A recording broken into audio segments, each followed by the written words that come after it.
വയനാട് ഉരുൾപൊട്ടലിൽ കാണാതായവർക്കായുള്ള തിരച്ചിൽ അവസാനിപ്പിക്കുന്നു. 119 പേരെയാണ് നിലവിൽ കണ്ടെത്താനുള്ളത്.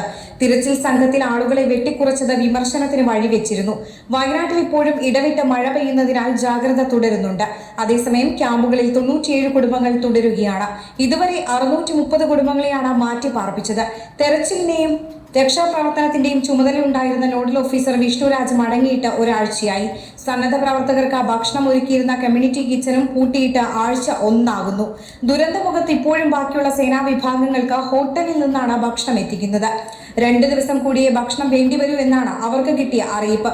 എന്നാൽ NDRFന് റിലീവിംഗ് ഓർഡർ നൽകിയിട്ടുമില്ല. DNA ഫലങ്ങൾ കിട്ടിത്തുടങ്ങിയെന്ന പലതവണ മന്ത്രിസഭാ ഉപസമിതി അംഗങ്ങൾ പറഞ്ഞിരുന്നുവെങ്കിലും മൃതദേഹം തിരിച്ചറിഞ്ഞതായി വ്യക്തമാക്കിയിട്ടില്ല. ബന്ധുക്കളുടെ സാമ്പിളുമായി ഒത്തുനോക്കിയുള്ള ഫലം വൈകുകയാണ്. കൂടുതൽ മൃതദേഹങ്ങളോ ശരീരഭാഗങ്ങളോ കിട്ടിയ ചാലിയാർ തീരം, സൂചിപ്പാറ വനമേഖല എന്നിവിടങ്ങളിലും തിരച്ചിൽ നിർത്തി. എന്നാൽ തിരച്ചിൽ നിർത്തിയെന്ന് ഔദ്യോഗികമായി പ്രഖ്യാപിച്ചിട്ടുമില്ല. ചൂരൽമലയിലെ വ്യാപാര സ്ഥാപനങ്ങൾ വൃത്തിയാക്കുന്നതാണ് ഇപ്പോൾ സജീവമായി നടക്കുന്നത്. അവർക്കുള്ള ഭക്ഷണമടക്കം ഒരുക്കുന്നത് വ്യാപാരികൾ. ആദ്യത്തെ 2 ആഴ്ച സജീവമായിരുന്ന മന്ത്രിസഭാ ഉപസമിതിയിലെ അംഗങ്ങൾ ഓഗസ്റ്റ് 15 ശേഷം ജില്ലയിലെ ദുരന്തബാധിത പ്രദേശത്ത് എത്തിയിട്ടുമില്ല. താൽക്കാലിക പുനരധിവാസം ഇനിയും പൂർത്തിയാക്കാനുണ്ട്. സ്കൂളുകൾ തുറക്കാനും വൈകുന്നു.